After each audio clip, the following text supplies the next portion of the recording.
मेरा नाम है मोहित और आपका स्वागत है हमारे YouTube चैनल हिस्ट्री चैंपियन में। तो जैसा कि आप जानते हो, आपका जो सेकंड सेमेस्टर का जो पेपर होने वाला है, हिंदी भाषा व संप्रेषण कौशल, उससे संबंधित जितने भी इंपॉर्टेंट क्वेश्चन होने वाले हैं सारे के सारे आपको अच्छे से कर लेने हैं। तो आपको क्या करना है, वीडियो को लाइक कर देना, चैनल को सब्सक्राइब कर देना और अपने दोस्तों को जरूर से शेयर कर देना है। चलो शुरू करते हैं अपनी वीडियो को। इससे पहले आपको ये PDF है टेलीग्राम चैनल पर मिल जाएगी। अन्य वीडियो है उसका जो लिंक है वो प्लेलिस्ट में डाल दूंगा, वहां से जाकर देख लेना। और साथ के साथ आपको क्या करना है, कोई प्रोडक्ट खरीदना चाहते हो फ्लिपकार्ट या मंत्रा से, तो यहाँ पर प्रोडक्ट वाले लिंक पे क्लिक करके आप खरीद सकते हो। आपको सबसे ज्यादा डिस्काउंट है वो देखने को मिल जाएगा।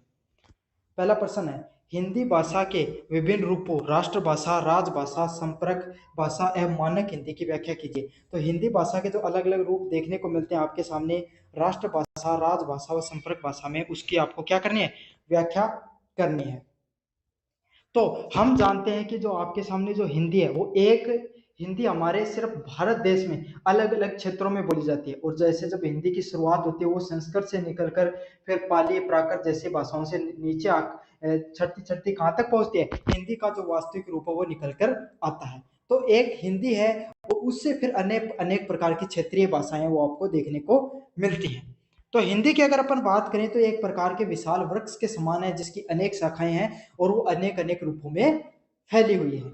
यह केवल एक बोली नहीं है। अगर आप इसकी बात करो तो ये एक प्रकार की बोली नहीं है, बल्कि इसमें क्या बहुआयामी भाषाएं देखने को मिलती है। मतलब अलग अलग प्रकार की जो भाषाएं हैं वो इससे जुड़ी हुई है। भाई एक बात बताओ, मारवाड़ी बोलो थी, इन कितनी ज्यादा हिंदी भाषा को प्रयोग हुआ है ना। हरियाणवी देख लो, पंजाबी देख लो, हिंदी भाषाएं की भाषा है जो सारा क्षेत्रीय भाषा में कठे न कठे तो जुड़ी हुई है, जो भारत की भाषाई सांस्कृतिक विविधता को समेटे हुए। और आपको क्या देखने को मिलता है, जो आपके सामने हिंदी है इसमें क्या देखने को मिलती है, संस्कृति और भाषाई जो विविधता, अलग अलग प्रकार की जो भाषाएं हमारे देश में बोली जाती है, हमारे देश की जो संस्कृति है वो इसी क्या है, जुड़ी हुई दिखाई देती है आपके सामने।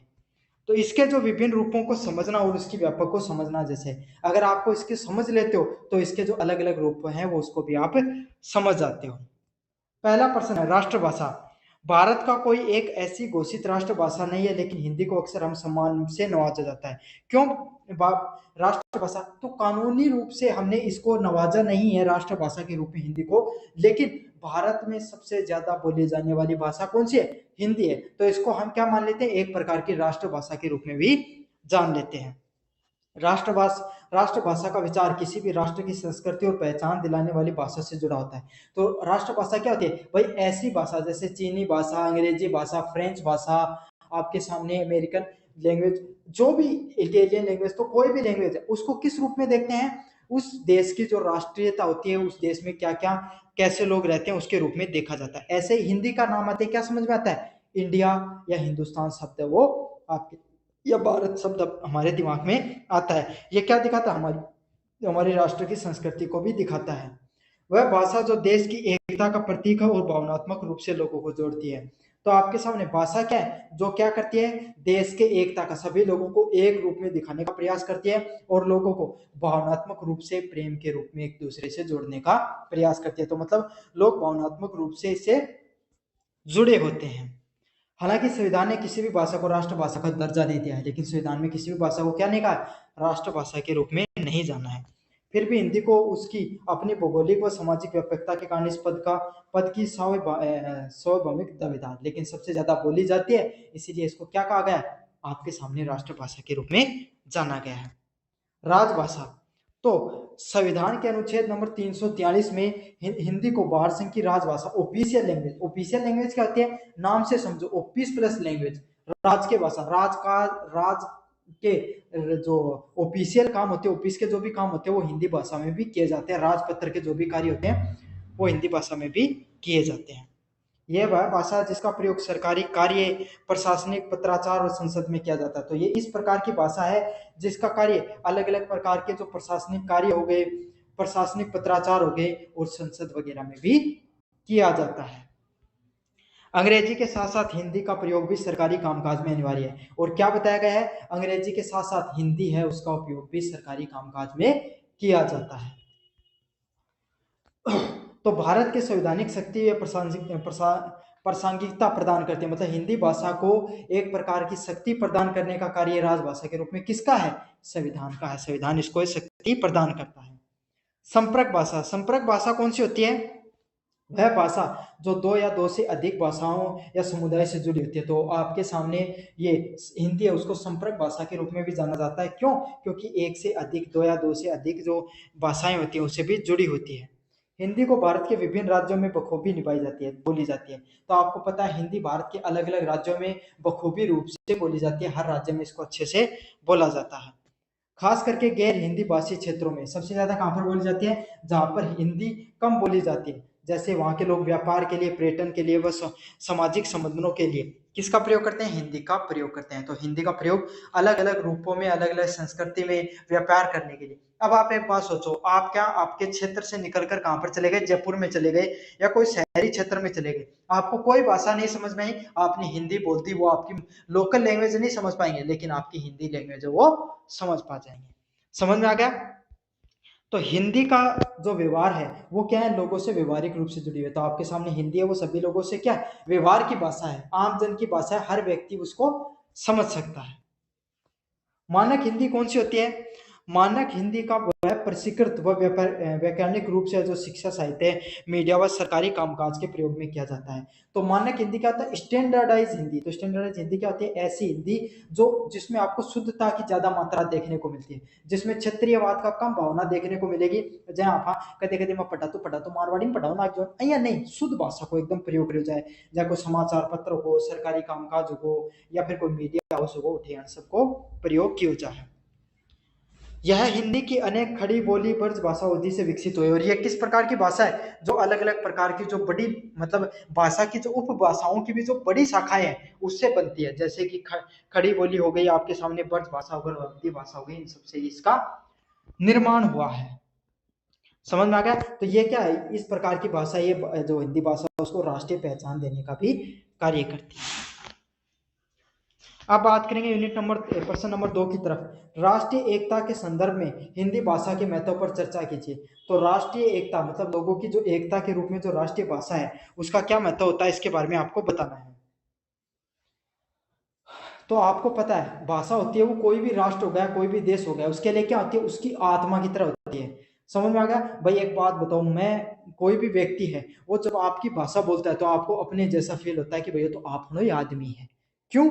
क्योंकि भाषा अपना जोड़न को काम करे इमोशनली रूप से। तो हिंदी भाषा क्या है? एक वो भाषा है जो क्या, आप विदेश में चले गए, वहां पर कोई हिंदी बोलता हो, आपको व्यक्ति मिल गया, आपको ऐसा लगेगा तो ये तो अपना ही व्यक्ति है। ये आपको भावनात्मक एकता से जोड़ने का कार्य करती है। पहला पॉइंट है सांस्कृतिक सेतु। हिंदी ने भारत के उत्तर से दक्षिण और पूर्व से पश्चिम तक सांस्कृतिक समझ को बढ़ाया है। तो हिंदी ने क्या कार्य किया है? भारत में उत्तर से लेकर दक्षिण तक, पूर्व से लेकर पश्चिम तक सभी लोगों को सांस्कृतिक रूप से एक करने का कार्य किया, मतलब सभी लोगों को जोड़ने का कार्य किया है।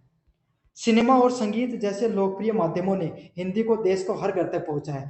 और आपके सामने जैसे संगीत हो गया, साहित्य हो गया, वो हिंदी के शुद्ध रूप में लिखा गया, इसलिए वो क्या, हर व्यक्ति, हर व्यक्तित्व के जबान पर चढ़ गया। जहाँ कोई किताब थी भाई स्कूल में, पर कोई किताब पढ़ी के तो हिंदी मीडियम होगा कि इंग्लिश मीडियम होगा, तो इंग्लिश मीडियम आना तो पढ़न करो, उनको की काम है। हिंदी मीडियम अल्टा पढ़ने क्या देखने मिले? हिंदी देखने मिले। कोई नाटक देखे वो हिंदी को प्रयोग हुआ है, कोई समाचार पत्र वो हिंदी को प्रयोग हुआ है। तो हिंदी के है एक अपने लोकप्रिय भाषा का रूप में भी जानी जाए, जो हर घर घर तक पहुंची हुई है। एक तमिल बच्चा भी हिंदी गाना सुनता है और बंगाली बच्चा भी हिंदी गाना सुनता है। तो तमिल हो, बंगाली हो, मराठी हो, गुजराती हो, पंजाबी हो, चाहे राजस्थानी हो, सभी क्या करते हैं? हिंदी साहित्य की कहीं ना कहीं उसकी पढ़ते हैं, कहीं ना कहीं उसकी अपने जीवन में उन्होंने कभी ना कभी उसका अध्ययन जरूर से किया है। अगला पॉइंट है प्रशासनिक समन्वय। प्रशासनिक समन्वय क्या होता है? राजभाषा के रूप में विभिन्न हिंदी सरकारी कार्यालयों में प्रशासनिक कार्य भी हिंदी भाषा में किए जाते हैं। तो आपको पता भाई प्रशासनिक रूप से भी हिंदी भाषा का बहुत महत्व है। तो अलग अलग प्रकार के जो प्रशासनिक कार्य वो भी किसमें किए जाते हैं? आपकी हिंदी भाषा में किए जाते हैं। यह चीज सुनिश्चित करती है कि केंद्र सरकार की नीतियां और संदेश देश देश के हर भारत देश के कोने कोने तक पहुंच सके। क्यों? हिंदी को हर व्यक्ति समझ सकता है। अब अंग्रेजी में कोई चीज लिखेड़ी हजार का थारा समझ में नहीं समझ में, लेकिन हिंदी में लिखेड़ी हो तो अनपढ़ कोई भी पढ़ के समझ ले। और नहीं समझ पाओ तो कोई भाई दादा का नहीं समझ मारिए तो पोता ने बुला के दो चट्टो मार के पूछ ले कि भाई पढ़ के सुना भाई, रामड़ा के लिखेड़ो ही कमाने रामड़ो पढ़ के सुनाओ कि दादा पेंशन आ गई तेरी दादो राजी हो जा, समझ में आ गई। और यही बात लिखेड़ी होती तो रामड़ो दूसरी क्लास में तीसरी क्लास में पढ़े कौन समझ में आवा, समझ में आ गई। तो यही है कि जितने भी प्रशासनिक कार्य होते हैं उसके अंदर क्या है, आपके सामने हिंदी भाषा का उपयोग किया जाता है। अगला क्या है, सामाजिक संवाद। हिंदी ने विभिन्न राज्यों और लोगों को एक दूसरे का जोड़ने का कार्य किया है। तो हिंदी भाषा ने क्या है, विभिन्न लोगों को देश देश में जोड़ने का कार्य किया है, चाहे वो पर्यटन, व्यापार व शिक्षा का कार्य हो। तो अलग अलग प्रकार के जो कार्य होते हैं, शिक्षा का कार्य हो, पर्यटन का कार्य हो और व्यापार का कार्य हो, सभी लोग हिंदी भाषा से कहीं ना कहीं तो जुड़ाव महसूस करते हैं। तो भाई बात कहें थे, अब मान लो चला गया कोई अठीन दिल्ली का नहीं चले गए थे बोलने लगा मारवाड़ी, कौन समझ पावे, आया कहते जी का ही बोलो हो, है ना, कौन समझ में उनके तो थे हिंदी बोल दो कि बात है कि साहब या 4 किलो सब्जी के भाव है, आया बोलो कौन समझ आया कहते हो 4 किलो सब्जी देनी है आपको तो समझ जाएगा। तो यही है, हिंदी भाषा वही रूप है जहां पर कोई व्यक्तित्व को, आप उत्तर भारत हो चाहे दक्षिण भारत हो, चाहे आपके सामने उत्तर पश्चिम हो, कहीं पर भी आप चले जाते हो, आप ना उस भाषा के माध्यम से लोगों से संपर्क स्थापित कर सकते हो। साझा पहचान का निर्माण करना। हिंदी ने भारत को अनेकता में एकता का भाव जोड़ा है। तो केकरियो है मथान बताई ना, अब थे राजस्थान बाहर नहीं चला गया, गुजरात का नहीं चला गया, महाराष्ट्र का नहीं चलेगा, फिर कोई मारवाड़ी समझे न समझे लेकिन हिंदी बोली तो थारा जब समझ में जा उनके अर्थ है, के करो पढ़नी चल जाए विदेश विदेश में चल जाए, कोई दुबई का नहीं, कोई इन अमेरिका का नहीं, तो उठिन कोई हिंदी भाई था बोल तो मिल जा, तो थारे क्यों जा एकदम आत्म संतुष्टि हो जा, वो तो अपने देश को आदमी। तो यूं क्यों जा, साझा पहचान है, मतलब एक ऐसी पहचान है, कपड़ा देख के कौन पहचानो, शक्ल देख के कौन पहचानो, क्यों भाई 2-3 फीट उठे रहता हूँ, बाढ़ उनका भी धोला, शक्ल उनकी भी धोली होगी उनके ब्रो, लेकिन हिंदी बोल तो मिल जा तो थान बेरो पाट जाए कि मरो आदमी तो अपन ही है, समझ में आ गई। तो यही है, हिंदी ने भारत में अनेकता में एकता की भावना को पुष्ट किया, मतलब सारे लोगन एक जगह करने को कार्य करियो, एक साझा इतिहास, साहित्य व सांस्कृतिक धरोहर के रूप में कार्य किया है। किस रूप में किया है कि सभी लोगों को साझा रूप में एक करने का, सांस्कृतिक रूप से और साहित्यिक रूप से एक करने का कार्य करती है। भारत के स्वतंत्रता संग्राम में हिंदी ने महत्वपूर्ण भूमिका निभाई थी। क्यों भारत के स्वतंत्रता होने में हिंदी की महत्वपूर्ण भूमिका इसीलिए थी क्योंकि हर समाचार पत्र है, हर जो रेडियो पे आपके सामने भाषण दिए जाते थे, जो नेता भाषा का प्रयोग करते थे सबसे ज्यादा, वो कौन सी थी, हिंदी भाषा थी। इसी हिंदी भाषा ने सबको एक रूप से जोड़ने का कार्य किया। अगले वाला क्या है, विभिन्न क्षेत्रों में हिंदी भाषा के प्रयोग की चुनौतियां क्या है। तो आपके सामने हिंदी भाषा के प्रयोग में चुनौतियां किस किस प्रकार की देखने को मिलती हैं। हिंदी का प्रयोग भारत के विभिन्न क्षेत्रों में बढ़ रहा है। तो क्या हो रहा है, भारत में जो अनेक क्षेत्र हैं वहां पर हिंदी भाषा का जो प्रयोग है वो बढ़ता दिखाई दे रहा है, लेकिन इसका सफर है वो चुनौतीपूर्ण, चुनौतियों से भरा हुआ है। क्यों चुनौतियां हैं हिंदी के सामने, क्योंकि हिंदी को भविष्य में बनाने के लिए रणनीति को महत्वपूर्ण है। क्यों, हिंदी बढ़ तो घनी आ रही है लेकिन हिंदी की समस्या के थोड़ी थोड़ी अंग्रेजी वाली समस्या बिंदी लागती जा रही है। क्यों, अब तारा काका तावा का या कोई भी भाई बंधु का कोई बालक होगा छोटा टाबर ने, उन्हें कह दो गुणैसी कठे कहीं ऐसे लिखो जाए, उनके गुणैसी नहीं लिखना है, इंग्लिश में वो पूरा सुना देगा, जोनी जोनी यस पापा सुना देगा, ट्विंकल ट्विंकल लिटिल स्टार सुना देगा, लेकिन जब हिंदी बोलने की बात आ जा तो कौन बात बना हो, समस्या उत्पन्न हो रही है ना अपने सामने को नहीं, लेकिन अपने जो छोटी जनरेशन है उनके दिक्कत है हमारी। तो यही है कि हिंदी के सामने जो समस्याएं आ रही है इसी के सामने अपन बात करेंगे। तो अंग्रेजी का प्रभुत्व बात करें भारत में विशेषकर शहरी और उच्च शिक्षा के स्रोतों में, तो इसे ज्ञान, प्रतिष्ठा और अवसरों के रूप में भी देखा जाता है। तो अंग्रेजी के है, अंग्रेजी अपने समाज में थे, खुद ही देख लो जी आदमी ने अंग्रेजी आओ कि दो अलग ही बढ़ जाए ना। क्यों यहाँ देखो जाके भाई हमारे मोबाइल चलाओ सारी चीज अंग्रेजी में, हिंदी में कौन मिले था, है ना, बिना अंग्रेजी का आज के दिन कोई काम को नहीं हो, आदमी ने एसएमएस लिखना हो तो भी अंग्रेजी में टाइप करे। तो यही है, ये क्या है, ज्ञान का भी सूचक है, प्रतिष्ठा का भी सूचक है और अवसर का भी सूचक के रूप में दिखाई देती है। भाई लोगों ने लगा कि अंग्रेजी आवा तो आप थोड़ा ज्यादा होशियार। और हिंदी भाषी युवाओं को पेशेवर दुनिया में खुद को साबित करने में मुश्किल आती है। तो जो जिस व्यक्ति को जीवन में आगे ज्यादा सफल होना होता है और उसको सिर्फ हिंदी आती है तो उसके सामने कई चुनौतियां सामने आती हैं, और अंग्रेजी उसको सामने आती है तो वो जल्दी से पूरी दुनिया में पहचान बना लेता है। अब समस्या कठिया हुआ है, अब मान लो आप भारत में, जब भारत में तो चलो ठीक है चीज समझ में आ जाए हिंदी, लेकिन विदेश का नहीं ज्यादा आदमी जान लगा तो उठे तो क्या कि उनका हिंदी समझ में नहीं आ, तो उठे अंग्रेजी की बहुत ज्यादा पहुंच दिखाई दे। मानकीकरण का अभाव। तो हिंदी की अनेक बोलियां हैं जो अक्सर विभिन्न क्षेत्रों में लोग अपनी बोली को सही हिंदी मानते हैं। तो अब क्या है, मान लिया मारवाड़ी आवाज राजस्थान को आदमी मारवाड़ी ने ज्यादा बढ़ावा दिया, राज्य हरियाणा वाला हरियाणवी देव, महाराष्ट्र मराठी देव, तमिलनाडु वाला तेलुगु ने देवी, सब आपस में लट काटे बैठे हैं, बोले भाई जी मैं तो कौन माना हिंदी में, तुम हर लीन मान ला। अरे तो बेटी का बापू, या अपनी तो भाषा है, या तमिल तेलुगु मराठी ये सारी निकली कठी हुई अपनी भाषा तो निकली है, उनकी कोई उपबोली है बा, समझ मांगे। तो यही है, हर अलग अलग क्षेत्र के जो लोग हैं वो क्या अपनी भाषा को ज्यादा महत्व देते हैं। इनकी इससे भाषा का मानवीकरण में कठिनाई होती है। तो स्टैंडर्ड भाषा मतलब हम भारत की राष्ट्रीय भाषा इसलिए नहीं बना पा रहे हैं क्योंकि सभी लोग हैं वो इस बात को स्वीकार्यता नहीं देना चाह रहे हैं कि हम हिंदी को स्वीकार कर लेंगे अपने क्षेत्र के रूप में। तो यही है, इसीलिए जो तकनीकी अभाव है वैज्ञानिक क्षेत्रों में, जो आपके सामने विज्ञान जो शब्दावली बनाने में अनेक प्रकार की चुनौतियां देखने को मिलती हैं। तकनीकी चुनौती क्या है, इंटरनेट और सॉफ्टवेयर की दुनिया में हिंदी में अभी भी संघर्ष है। तो मैं थान बताया ना, इंटरनेट पर कोई चीज था नहीं हिंदी कोई मिला, सब क्यों इंग्लिश में लिखने मिले। तो यही है, तकनीक और इंटरनेट और सॉफ्टवेयर की दुनिया में आज भी अलग प्रकार का संघर्ष देखने को मिलता है। आपको हिंदी में कम और अंग्रेजी में ज्यादातर चीजें देखने को मिलती है। हालांकि यूनिकोड और अन्य तकनीकों के माध्यम से टाइपिंग और लेखन को आसान बना दिया गया, लेकिन अब क्या धीरे धीरे तकनीक में भी बदलाव आ रहा है। यूनिकोड हो गया और टाइपिंग हो गया, उसको तो हमने बदलाव कर दिया, लेकिन जो सॉफ्टवेयर का मेन कोडिंग होती है उसमें आपके सामने अभी भी चुनौतियां दिखाई पड़ती हैं। सरकारी नीतियां और धीमी गति। सरकार ने राजभाषा के रूप में हिंदी को बढ़ावा देने के लिए अनेक कदम उठाए। तो सरकार ने क्या किया है, राजभाषा के रूप में हिंदी को बढ़ावा देने के लिए आपके सामने क्या किया है, अनेकों कदम उठाए हैं। इन नीतियों के क्रियान्वयन अक्सर धीमा होता है। तो इससे क्या होती है, जो अलग अलग प्रकार की जो नीतियां होती हैं उसको लागू करने में क्या बहुत ज्यादा आपके सामने जो धीमी चीजें दिखाई पड़ती हैं। सरकारी कार्यालयों में भी अंग्रेजी भाषा का प्रयोग जारी है, और जो सरकारी कार्यालय होते हैं उसमें भी अंग्रेजी भाषा है उसका प्रयोग है वो लगातार आपका चलता हुआ दिखाई दे रहा है। इसमें हिंदी को प्रयोग को बढ़ावा देना चाहिए। तो यही है, सरकारी कार्यालय में भी अंग्रेजी सबसे ज्यादा लिखी जाती है। कोर्ट में चले जो कोर्ट कचहरी का काम हो और कोई विभागीय काम, उसमें अंग्रेजी का प्रयोग भी आज सबसे ज्यादा देखने को मिलता है। तो इसीलिए हिंदी को हमें और बढ़ावा देने की भी जरूरत है। तो यह आपके सामने कुछ मुख्य चुनौतियां देखने को मिल रही हैं अभी भी हिंदी के सामने। अगला प्रश्न है, देवनागरी लिपि के मानकीकरण पर टिप्पणी कीजिए। तो देवनागरी जो लिपि है उसका जो मानकीकरण है, उसका स्टैंडर्डाइजेशन है, उसके ऊपर अपन टिप्पणी करेंगे। देवनागरी हिंदी की लिपि और सदियों से ही भारतीय भाषाओं को जीवित रखा है। तो आपके सामने जो देवनागरी भाषा है यह किस प्रकार की भाषा है, यह हमारी भारतीय जो भाषाओं को जीवित रखने का कार्य किया है। क्यों, जो हिंदी भाषा है उसकी जो लिपि के रूप में किसने काम किया है, देवनागरी लिपि उसने काम किया है।